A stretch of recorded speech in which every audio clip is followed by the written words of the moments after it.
महाभारत में किसको किस पाप का क्या दंड मिला, आइए जानते हैं। कुरुक्षेत्र की रणभूमि में जो कुछ भी घटा वह संयोग नहीं था, वह उस अन्याय का सटीक गणितीय प्रतिशोध था जो एक भरी सभा में एक स्त्री के साथ हुआ था। आइए न्याय के उस तराजू को देखें जहां हर अपराध का तौला जाना निश्चित था। दुर्योधन, जंघा का अहंकार। स्मरण कीजिए वह दृश्य जब अहंकार में डूबे दुर्योधन ने द्रौपदी की ओर संकेत कर अपनी जंघा ठोकी थी। वह केवल एक इशारा नहीं था, वह एक स्त्री के अस्तित्व पर प्रहार था। दंड स्वरूप नियति ने भीम की गदा के रूप में अपना फैसला सुनाया। युद्ध के अंतिम क्षण में दुर्योधन की उसी जंघा को तोड़ा गया। वह तड़पता रहा, पर यह वही नियति थी जो उसे याद दिला रही थी कि स्त्रियों का अपमान पतन का द्वार है। अगला है दुशासन। जिस दुशासन ने अपनी छाती ठोक कर एक कुलवधू के बाल खींचे थे और उसका चीरहरण किया था, उसे सामान्य मृत्यु कैसे मिल सकती थी। उसे दंड स्वरूप भीम ने युद्ध भूमि में उसकी उसी छाती को चीरकर रक्तपान किया। यह क्रूरता नहीं, यह वह भीषण प्रतिशोध था जो यह बताने के लिए आवश्यक था कि स्त्री के मर्यादा लांघने वाले का हृदय विदीर्ण कर दिया जाता है। अगला है महारथी कर्ण, दानवीर या मौन अपराधी। आप क्या कहेंगे?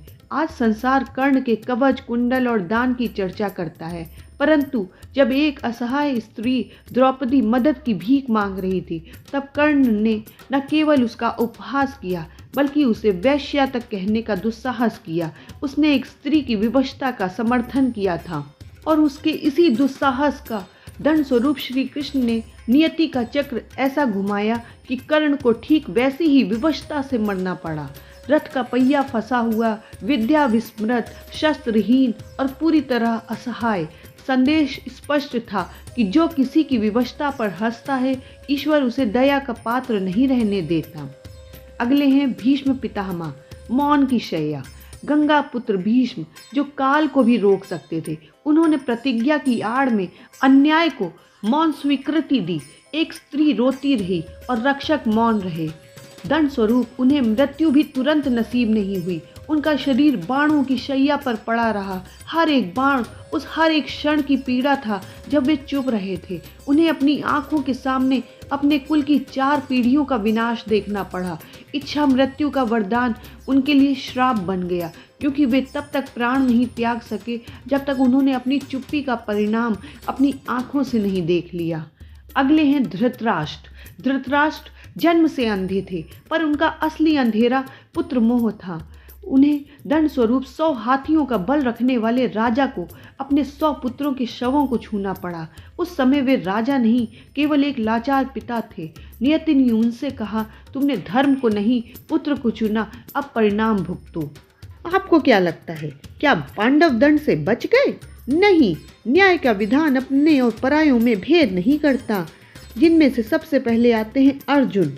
द्रौपदी की रक्षा का सबसे बड़ा दायित्व अर्जुन का था, क्योंकि स्वयंवर में उन्होंने ही उन्हें जीता था। परंतु सभा में अर्जुन भी सिर झुकाए बैठे रहे। दंड स्वरूप अर्जुन, जिन्हें सबसे अधिक प्रेम करते थे, अपने भीष्म पितामह को, उन्हीं को अपने बाणों से छलनी करना पड़ा। श्री कृष्ण ने अर्जुन को वह मानसिक वेदना दी जो मृत्यु से बदतर थी। अपनों को मारने की वह ग्लानि अर्जुन के मन से जीवन भर नहीं गई। अगले हैं युधिष्ठिर। धर्मराज ने एक स्त्री को जुए में दांव पर लगाया, जैसे वह कोई निर्जीव वस्तु हो।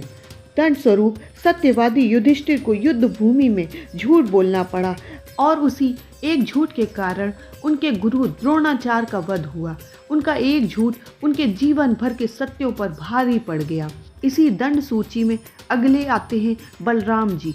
उन्होंने अधर्मी दुर्योधन का गधा युद्ध सिखाया। दंड स्वरूप उन्हें अपनी आंखों के सामने अपने प्रिय शिष्य का वध होते देखना पड़ा और वे कुछ न कर सके। तो दोस्तों, परिणाम स्वरूप हमें यह पता चलता है कि कृष्ण जी का अवतार केवल धर्म स्थापना के लिए नहीं, अपितु स्त्री की गरिमा की स्थापना के लिए हुआ था। महाभारत हमें यह सिखाता है कि अपराधी का वध आवश्यक है, परंतु जो अपराध होते देख मौन रहता है, उसका दंड उससे भी भयानक होता है। आपको ये जानकारी कैसी लगी हमें कमेंट में ज़रूर बताइएगा।